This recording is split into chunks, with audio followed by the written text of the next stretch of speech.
সমবায় সমিতিতে জয় বাম কংগ্রেস জোটেরই ধরাশায়ী তৃণমূল। রবিবার বেলা গড়তে উত্তেজনা ছড়িয়েছিল দৌলতাবাদে সমবায় ভোট ঘিরে। সেই ভোটে জয়ী হয়েছে সিপিএম কংগ্রেস জোট, হেরেছে তৃণমূল।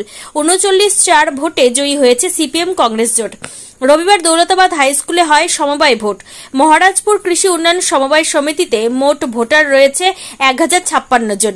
এখানে বাম কংগ্রেস জোট 43 জন প্রার্থী এবং তৃণমূল 43 জন প্রার্থী দিয়েছে, আর তাতেই বাজিমাত করেছে। রীতিমতো ধরাশায়ী তৃণমূল। 43 লিস্টে আসনের মধ্যে বাম কংগ্রেস জোট পেয়েছে 39টি, তৃণমূল পেয়েছে মাত্র 4টি। ভোট গণনার শেষে উচ্ছ্বাস ছিল সিপিএম কংগ্রেস শিবিরে। ফলাফলের পরে বিরোধীদের দাবি, এই ফলাফলের মাধ্যমে মহারাজপুরে পরিষ্কার বার্তা দিলেন সাধারণ মানুষ।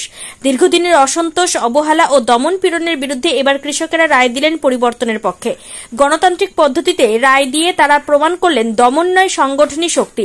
এই ফল শুধু একটি নির্বাচনের নয়, এটি জনসাধারণের জয়, কৃষকের জয়, গণতন্ত্রের জয়। আমরা ব্যাপকভাবে জিতেছি।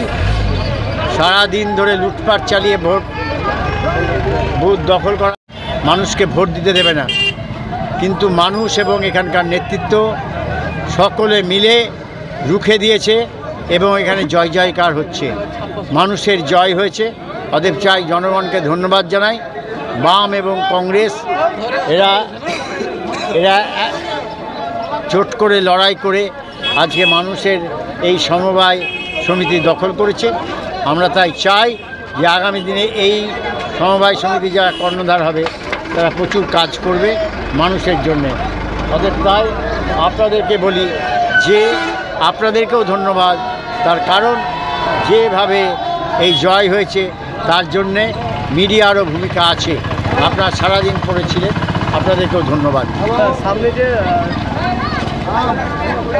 বিধানসভা ভোট কতটা প্রভাবিত হবে? ये तो सिर्फ एक झांकी है, बाकी सब कुछ बाकी है। ठीक है।